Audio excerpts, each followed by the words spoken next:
Hello guys, I'm Positive Shiso. Konnichiwa. Today I'm going to talk about what is depression, its various types, and how it is look like. So let's start with our topic. It's normal to feel down once in a while, but if you're so man most of the time, and it affects your daily activities, you may have clinical depression. It's a condition you can treat with medicine, talking to a therapist, and changes your lifestyle. There are many different types of depression which in your day-to-day activities or in your life causes some and chemical changes in your brain which in the end causes you and your lifestyle struggle. So here it is. So its various types are major depression, persistent depressive disorder, third one is bipolar disorder, fourth one is seasonal affective disorder, fifth one is psychotic depression, sixth one is peripartum depression, seventh one is premenstrual dysphoric disorder, eighth one is situational depression, eighth one is situational depression, ninth one is atypical depression, and the tenth one is manic depression. So let's start with our topic of the first major depression. You may have heard your doctor call this major depression disorder. You might have this type if you feel very depressed most of the time for most of the days of the week. So its symptoms are loss of interest or pressure in your day-to-day activities, weight loss or gain, trouble getting to sleep or feeling sleepy during day, being tired and without energy, feeling worthless or guilty, trouble in concentration or making decisions, trouble getting to making decision and thoughts of suicide. So the doctor might have diagnosed you with major symptoms on most of the days for 2 weeks or longer than period of this, then you can consult a doctor or therapist. When therapy and medicine ain't work, other opinion doctors suggest are electroconvulsive therapy, also known as ECT, ETC, transcranial magnetic stimulation, also known as TMS, and vagus nerve simulation, also known as VNS. So it was about the major depression. Now our second topic is persistent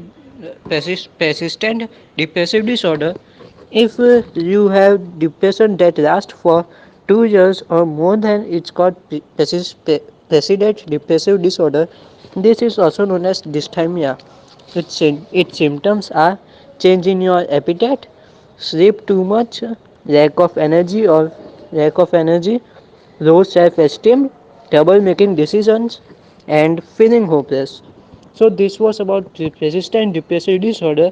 As you have listened the symptoms of it. So our third type of depression, which is bipolar depression.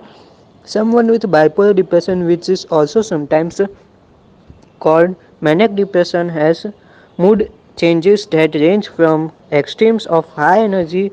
When you're in low phase, you will have symptoms of major depression. What it means that a person or an individual having a bipolar disorder would be in a range or angers every time, and if he's not in range and anger, he will be having a trouble with major depression.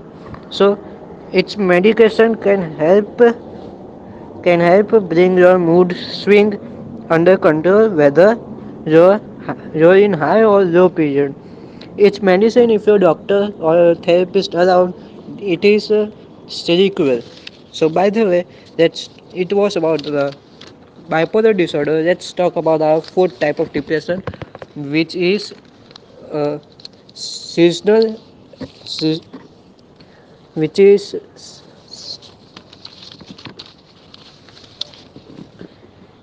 seasonal affective disorder, also known as SAD.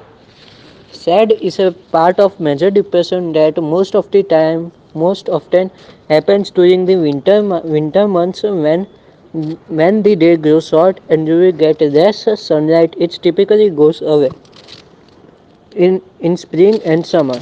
So it was about sad depression. It's nothing that you. It's not that.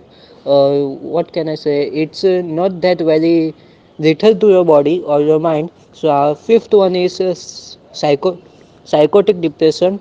People with psychotic depression have symptoms of major depression along with psychotic symptoms such as hallucinations, hallucinations, seeing or hearing the things they aren't there, Delusions, false belief, paranoia, wrongly believe that others are trying to harm you. A combination of antidepressant and antipsychotic drugs can treat psychotic depression, or else you can have an ECT, may be an option. And the sixth type of depression which I am going to talk about is prepartum depression. It is a depression type seen in women who have major depression in the weeks or and months after the childbirth may have peripartum depression. So our seventh type of topic is premenstrual dysphoric disorder. It is also seen in a women with premenstrual dysphoric disorder have depression and other symptoms at the start of their period. Besides depression, you may have also have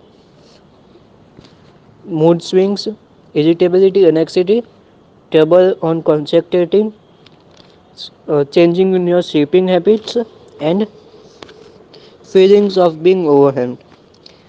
It's the antidepressant medication or some other conservative pills can treat it. So it was about our seventh type of depression. Now we will go with eighth type, which is situational depression, also known as stress. This isn't technically term in psychology, but you can have a depressed mood when you're having trouble managing a stressful events in your life, such as a death in your family, a divorce, or losing your job, or losing someone you ever loved. So this was our eighth topic, which is situational depression, or you can say stress. So our ninth topic, which is epitypical depression. This type is different than the persistent sadness and typical depression. It is considered to be a specifier that describes a pattern of depression symptoms. If you have atypical depression, positive aren't a positive event can temporarily improve your mood. So its symptoms also have sleeping more than usual and feeling of heaviness in your arms and legs. So this was about atypical depression. Now we will talk about smiling depression. So depression is the most, I can recommend you guys that it is the most dangerous, not that too much dangerous, but it's very hard to indicate someone having a smiling depression, because and for example, an individual who is having suffering from depression, he wouldn't let anyone else to know about their life, their way of living, their situation. They actually believe that there is no one for them. They feel lonely most of the times, and they didn't even sleep at nights. So this is very lethal to your brain. It just a mental illness where you can think at even at the end, and worst case is the suicidal thoughts. In the spastic depression, you have sometimes experienced these suicidal thoughts or you even carry it, but it's a very dangerous kind of depression I recommend for you guys. So I make you guys to know that this depression, what is depression and its different types. If it's easy for you to see if whether your friend or your family member have it through this type of depression. So that's all guys for today. I will see you in the next video, which is going to about how to get out of the depression and make your life cheerful, helpful and energyful in your day-to-day activities. So please like, share and comment.